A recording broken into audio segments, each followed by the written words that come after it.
Okay, ladies and gentlemen, we are talking about the volume of spheres. How much air, for example, a soccer ball can hold, how much air a volleyball can hold, that kind of thing. So in order to do this, we need our equation, which is 4 pi r to the third power divided by 3. This is very similar to our other equations, and I'll just put this up here so you can see. So for example, pi r squared times the height.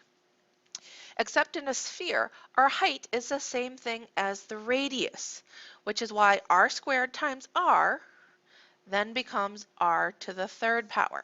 That's why it's to the third. But the cool thing about this, all we need are the radius, and that's it. So we always know that pi is 3.14. We're listening to the story or reading the story problem or we're looking at the picture, it tells us the radius is 7. Radius is 7, and then we need to find out that 7 to the third power. Whoops, and I wrote a 2. I meant to write a 3, I'm sorry. So 7 to the third power, and what that's going to look like is 7 times 7 times 7, which equals 343. Now all I have to do, so I'm going to take that 4 because this is part of my formula. So I do 4 times 343 times 3.14 divided by 3.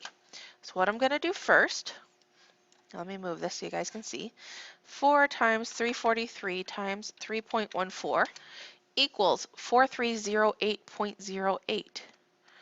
4308.08. I apologize because we haven't done that part yet. And then we're going to divide it by 3.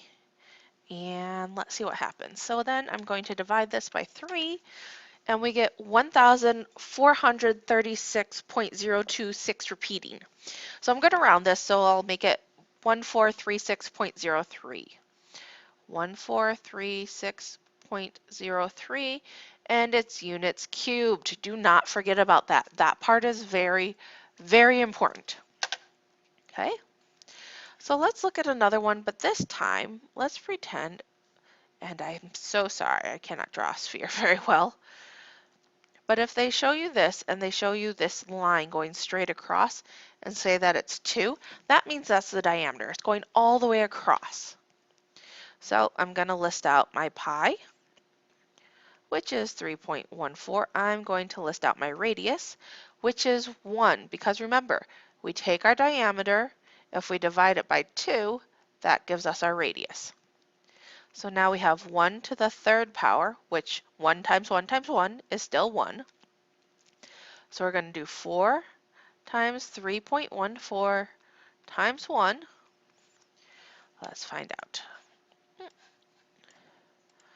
4 times 3.14 times 1 is going to be 12.56.